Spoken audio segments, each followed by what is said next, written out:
안녕하세요, 박성동입니다. 짱이지 아니야 40번째 시간 시작하겠습니다. 지난 시간에 컴플렉스에 관한 이야기를 하면서 무소의 뿔처럼 혼자서 가라 이렇게 마무리했기 때문에 오늘은 그 이야기를 이어서 좀 풀어보겠습니다. 1993년 공지영의 동명소설 무소의 뿔처럼 혼자서 가라가 발간되면서 이 말이 굉장히 사람들에게 유명해졌는데요. 여성의 대학 진학률과 사회 참여율이 높아지면서 자연스럽게 여성 스스로가 자신의 정체성에 대해서 질문하고 올바른 삶의 길을 찾아 나가는 그런 분위기가 고조되기 시작했는데요. 이 소설은 그런 분위기를 반영해서 여성의 높아진 그런 존재감을 바탕으로 해서 홀로서기를 하려고 하는 여성들의 삶을 그렸는데, 생각과는 달리 아직 그 시대의 사회 여건상 쉽지 않았던 이야기를 그리고 있습니다. 그래서 이 소설은 적어도 이 사회에서 여성은 무엇인가, 또 그리고 여성으로 어떻게 살아야 되는가에 대한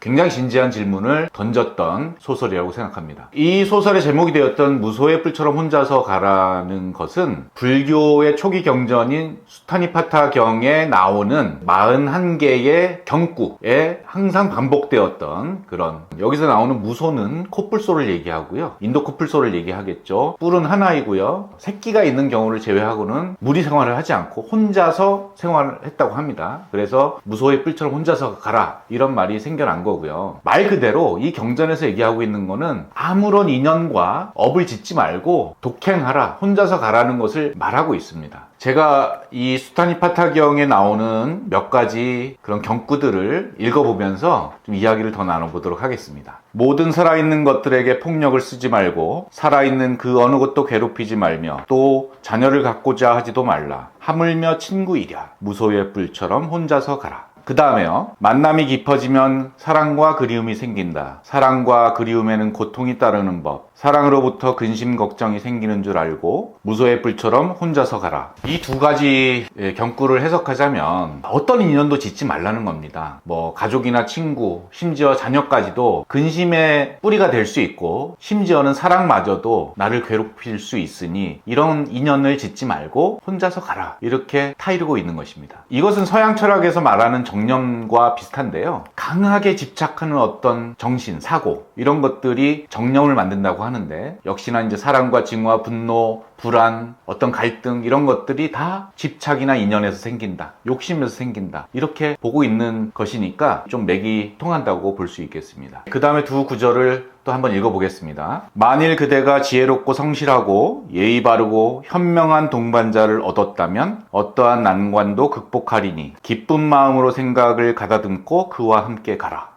우리는 친구를 얻는 행복을 바란다. 자기보다 뛰어나거나 대등한 친구는 가까이 친해야 한다. 그러나 이런 친구를 만나지 못할 때는 허물을 짓지 말고 무소의 뿔처럼 혼자서 가라. 이제 좀 중반으로 갈수록 아예 끊지는 말고 그래도 좀 훌륭한 친구와 동반자가 있다면 그래도 좀 가까이 하는 것도 괜찮다. 요즘에 관계 디톡스라는 것이 또 회자가 되고 있고, 그러니까 관계를 너무 넓히지 말고 나를 괴롭히거나 나에게 도움이 되지 않거나 오히려 나를 불행하게 하는 관계들도 있으니, 그렇기 때문에 이런 것들은 과감히 쳐내고 정말 필요한 소규모의 관계만을 남기고 쳐내라는 것입니다. 정말 좋은 사람과는 함께 갈 수 있지만 그 관계가 너무 넓어지거나 그 관계 자체에 집착하다 보면 자신의 마음을 어지럽힐 수 있고 괴롭게 할 수 있다는 것을 이야기하고 있는 것입니다. 이어서 두 개의 경구를 한번 더 살펴볼까요? 마치 어깨가 떡 벌어진 얼룩코끼리가 그 무리를 떠나 자유로이 숲속을 거닐듯이 무소의 뿔처럼 혼자서 가라. 그 다음에 읽어드릴 거는 가장 유명한 경구입니다. 소리에 놀라지 않는 사자처럼, 그물에 걸리지 않는 바람처럼, 진흙에 더럽히지 않는 연꽃처럼, 무소의 뿔처럼 혼자서 가라.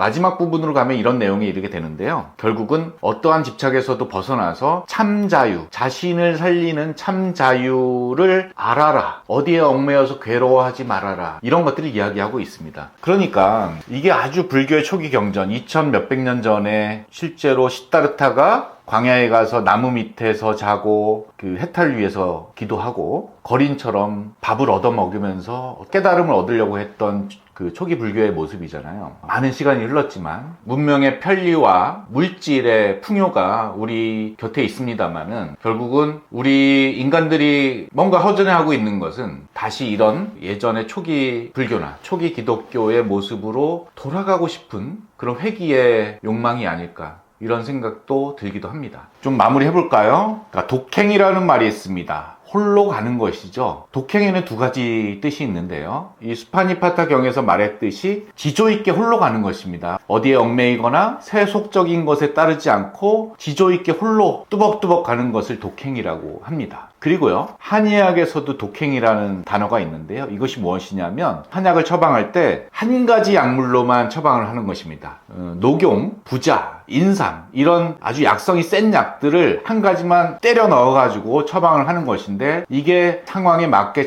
적절하게 처방이 되면 죽은 사람도 살릴 수 있는 그런 약이 되거든요. 반면에 약성이 세기 때문에 잘못 쓰면 부작용도 심하게 나올 수가 있죠. 약의 가짓수가 많아질수록 드라마틱한 약성은 없어지고요, 잡탕이 되는 거죠. 우리가 보약 먹을 때 에이 뭐 보약은 뭐 나중에 효과 보는 거지 뭐 이런 얘기들을 하거든요. 그게 그 잡탕이기 때문에 그렇거든요. 물론 나중에 도움을 볼 수도 있습니다. 그러나 우리가 급성질환의 한약을 쓸 때는 약의 가짓수를 3가지에서 5가지로 딱 압축해서 쓰거든요. 그러면 정말로 진통제 먹고 두통이 맑아지는 것처럼 드라마틱한 효과를 볼 수 있는 것도 한약입니다. 독행의 2가지 뜻을 말씀드렸는데요. 넓은 인맥 속에서 지독하게 외로움을 겪는 사람들도 분명히 있다고 알고 있습니다. 결국 남에게만 그렇게 신경을 쓰다 보면 자기 자신을 돌보지 못하고 자기 자신을 학대하는 그런 결과일 수도 있는 것이에요. 그렇기 때문에 관계의 시대, 네트워크의 시대일수록 더 소중한 인연을 위주로 챙기고, 너무 내가 착한 사람이 되어야 되겠다, 내가 누군가에게 선의를 베푸는 좋은 일만 하는 그런 사람이 되겠다, 이런 압박감에서도 좀 벗어나는, 때로는 미움받을지라도 자신의 길을 가는 그런 건강하고 튼튼한 영혼을 우리는 훈련을 해야 되지 않을까, 이렇게 생각하고 제안 드리면서 무소의 뿔처럼 혼자서 가라는, 결국 항상 내 머릿속에 되씹으면서 내가 건강하고 튼튼한 사람으로 거듭날 수 있는 그런 말로 가슴에 한번 새겨보시는 건 어떨까 제안드립니다. 감사합니다.